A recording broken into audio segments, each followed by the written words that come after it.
In the past, creating content for inbound marketing used to be based solely around keywords. But if you're looking to bring in more traffic into your website and increase conversions, creating content for keywords won't be enough. Welcome to Inbound Explained. In today's video, we're going to talk about how you can use pillar pages and topic clusters to boost your traffic and improve your ranking in Google. Specifically, we'll review what a pillar page is, what a topic cluster is, how they're used in inbound marketing, and we'll run through an example of it. So let's get started.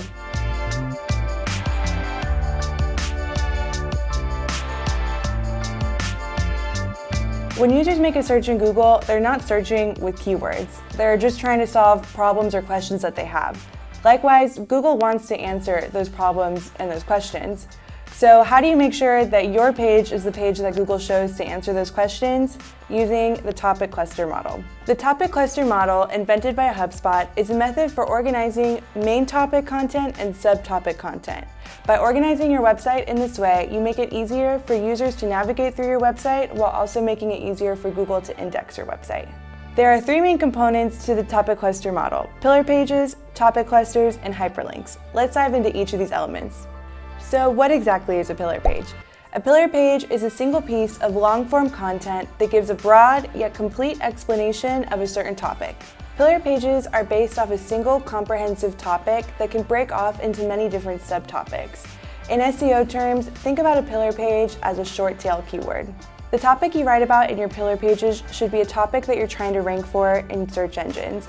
This is very important because this will tell the search engines what your website is all about. Your pillar page topic should be related to the products or services that you offer. For example, as a marketing agency, we have pillar page topics about marketing and advertising. In order to create your own pillar page, think about a topic that you can write about generally, that you have products or services for, and something that users would be interested in. Then, with that, try to link it to a keyword that you can rank for on search engines. Once you have your keyword in mind, it's then time to start writing the content. Typically, your pillar page content will be much longer than your normal content on your website. While there's no magic number that you should be shooting for while writing your pillar page, your main goal should be to aim to thoroughly explain the topic so that any user reading that page will be able to fully understand the topic once they're done. While you're writing, don't think about your content as a collection of keywords. Instead, just focus on answering the user's questions and writing about topics that you want to be ranked for. A topic cluster is a more detailed, specific content piece that supports your main broad topic or pillar page. Subtopic content should be big enough that it can be its own blog post or video, yet be able to also fall into a bigger theme that includes your pillar page and other supporting topic cluster content. For example, if we were to make a pillar page about content marketing, an example of a topic cluster could be social media content marketing or video marketing. These are both subtopics of content marketing, but they're too specific to explain in depth in a pillar page about content marketing. Another example would be a pillar page about inbound marketing, and then topic cluster content about buyer personas or lead nurturing. You can have hundreds to even thousands of pages that support your pillar page content. They typically take the form of a blog post or a video. Just like pillar pages, each cluster will be surrounded by a keyword, but the most important thing is that you fully answer the user's question who's reading the content and that you provide value. The final piece in the topic cluster model are your hyperlinks. The hyperlinks are the things that connect your pillar page to your subtopic content. Your subtopic content should always include a link back to your pillar page. This way, users can more easily navigate through your website, and more importantly, search engines can crawl and index your website. Along with always including a link back to your pillar page, you can also choose to include links to other relevant topic cluster content. Let's go ahead and run through an example of how a pillar page and topic cluster work. So what you're looking at here is an example of Cyberclick's own pillar page about inbound marketing. Inbound marketing is a great topic to write about for a pillar page because it's broad enough that there are many different things that you can write about in separate topic cluster content, while also being specific enough that it's not so wide that it could take many different avenues. It really nails that sweet spot.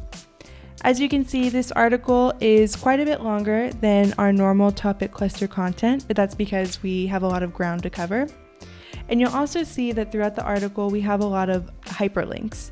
Remember, hyperlinks are important both for the user experience and also for Google to index your website and navigate through your website. These hyperlinks should be able to take you to your topic cluster content. As you can see here, this is an example of one of our topic cluster contents about inbound marketing, but also about content marketing. So this is what I'm talking about here when I say your topic cluster content can be a bit more specific. This topic in particular would have been a bit too narrow to talk about in the pillar page, but it's perfect for a blog post on its own. As you can see, it's a bit shorter than our pillar page, but that's perfect.